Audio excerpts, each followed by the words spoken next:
उत्सव चल रहा है नंदगांव में, ठाकुर जी का जन्मोत्सव है।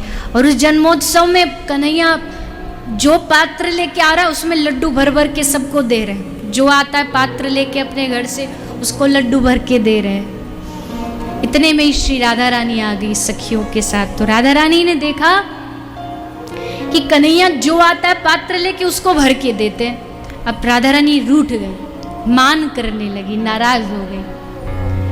श्याम सुंदर बोले, अरे प्रियाजू आप हमसे काय को नाराज हो गई?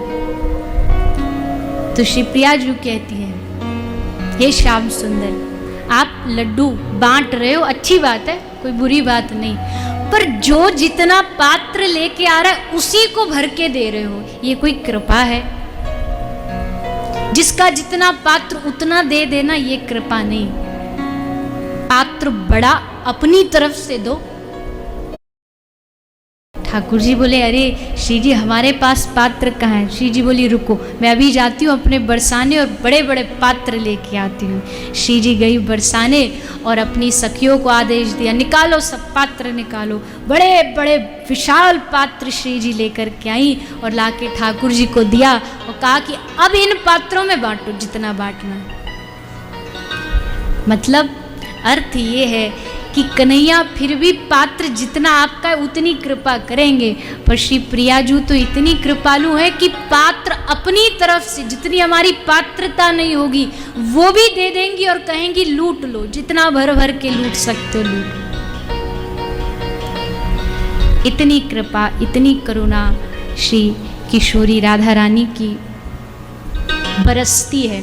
अरे पात्र में लड्डू दे देना ये भी कोई बड़ी बात नहीं, पात्र में धन धान्य दे देना बड़ी बात नहीं। सबसे बड़ी कृपा क्या है? राधा रानी का एक नाम है हरिप्रदा। श्री जी के जो अनंत नाम है उनमें से एक नाम है हरिप्रदा, अर्थात हरि को देने वाली। लड्डू, मिष्ठान, मिठाई, पैसा, हीरा जवाहरात दे दे ये बड़ी बात नहीं। कह रहे हैं महापुरुष हरि को ही उठा के आपकी गोदी में दे देंगे, भगवान को उठा के आपको दे देंगे। इतनी कृपामयी कृपालु श्री राधा रानी।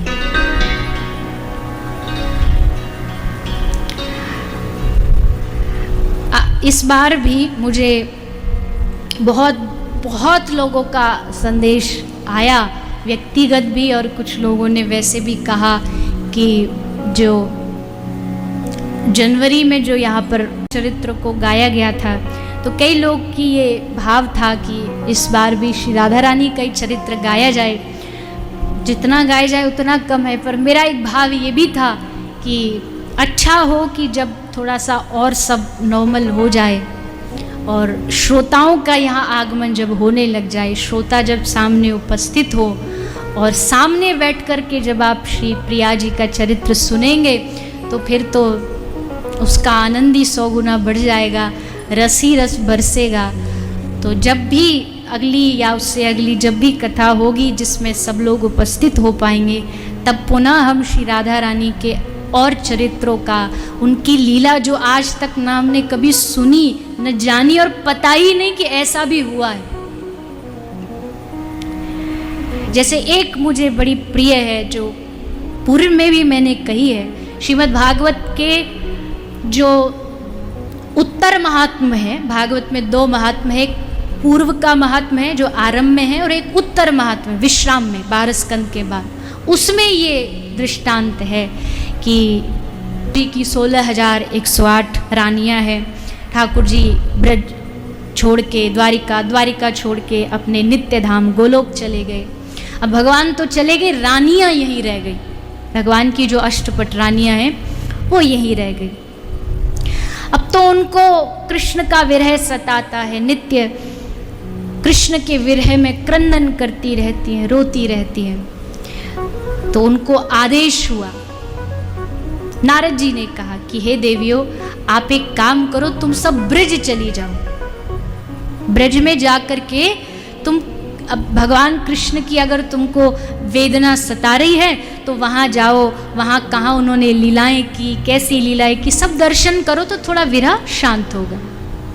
तो सारी रानियां आ गई, सब आकर के दर्शन करती हैं। फिर मन किया कि यमुना से मिल के आए। यमुना भी कृष्ण की 8 पटरानियों में से एक है।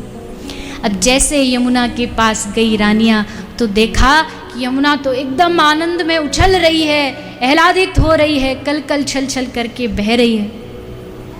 तो रानियों ने प्रश्न किया है यमुना महारानी से, हे कालिंदी, हे यमुने, क्या तुझे कृष्ण का विरह नहीं सताता? अरे हम तो जब से कृष्ण गए हैं नित्य निरंतर बस हृदय क्रंदन करता है, उनको पुकारता है।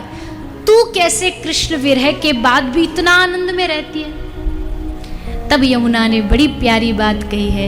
यमुना जी कहती है, कृष्ण विरह तो मुझे भी है, किंतु कृष्ण के जाने के बाद मैंने अपनी स्वामिनी श्री राधा रानी को बना लिया। मेरी स्वामिनी है श्री राधा रानी, और जब भी मुझे कृष्ण विरह मुझे विक्षिप्त करता है, उसी समय में श्री राधा रानी के चरणों में जाके निवेदन करती हूँ, हे श्री जी, एक बार श्री कृष्ण का हमें दर्शन करा दो। और जैसे यमुना जी प्रार्थना करती, राधा रानी तुरंत यमुना को कृष्ण से मिलन करा देती। हे पटरानियों, तुम भी अगर चाहती हो कृष्ण विरह की वेदना से बचना तो आओ श्री जी की शरण में आ जाओ। सारी रानियां फिर कुसुम सरोवर पर जाकर के श्रीमद् भागवत उद्धव जी के मुख से श्रवण करती हैं, राधा रानी की शरणागति ग्रहण करती हैं। प्रिया प्रीतम दोनों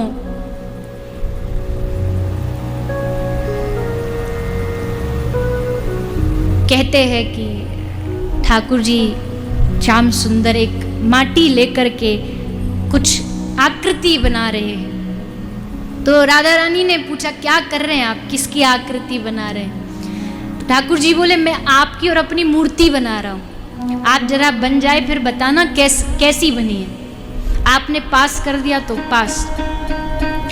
तो माटी लेके श्री श्याम सुंदर ने बड़ी सुंदर मूर्ति बनाई, अपनी भी श्री राधा रानी की भी, और फिर बड़े उत्साह में राधा रानी को देखा, बताओ कैसी लग रही है? श्री प्रिया जी ने देखा मूर्ति को, देख के बोली कि ठीक है, मतलब बुरी नहीं कहेंगे, पर उतना जो आनंद आना चाहिए ना देख के वो नहीं आया। श्याम सुंदर बोले, अच्छा हम दोबारा बनाते हैं। तुरंत वो जो दोनों मूर्ति उसको मिटा करके माटी में मिला के फिर ठाकुर जी ने बनाई, फिर मूर्ति बनी, फिर उत्साह में ठाकुर जी आए, देखो अब की बार हमने बड़ी मेहनत से बनाई है, अब की बार बताओ पास हुए कि नहीं? श्री जी बोली, हाँ पहले वाली से थोड़ी अच्छी है, पर वो जो 100% वाला जो आनंद है ना वो अभी थोड़ा। ठाकुर जी बोले कि अब तो आप हमको बस गुमराह कर रही हैं, हमने इतनी मेहनत से बनाई, इतनी एक एक देखने में कोई कह ही नहीं सकता मूर्ति है, तो कुछ तो बात है इसके पीछे। तो श्री जी मुस्कुराने लगी, हंसते हुए बोली कि हाँ मूर्ति तो आपने अच्छी बनाई, पर मैंने जानबूझ के कहा कि अच्छी नहीं। क्यों? जब मैंने कहा ना अच्छी नहीं, तो आपने दोनों मूर्ति को गूंथ दिया माटी में, और उस गूंथने की प्रक्रिया में ही मेरा मनोरथ सिद्ध हो गया। ठाकुर जी बोले, कौन सा मनोरथ सिद्ध हो गया? बोले, जैसे आपने गूंथा ना तो मैं और आप दोनों मिलकर के एक बन गए। अब तक अलग अलग मूर्ति थी, पर जैसे आपने माटी को गूंथा तो मेरे और आपके अंदर कोई भेद नहीं रहा, और बस यही तो मैं चाहती हूँ कि आप और मेरे अंदर कोई भेद ना रहे। मेरा मनोरथ इसी में सिद्ध हो गया कि आप मुझ में और मैं आप में समा गई। ये प्रेम अतुलनीय है। अगर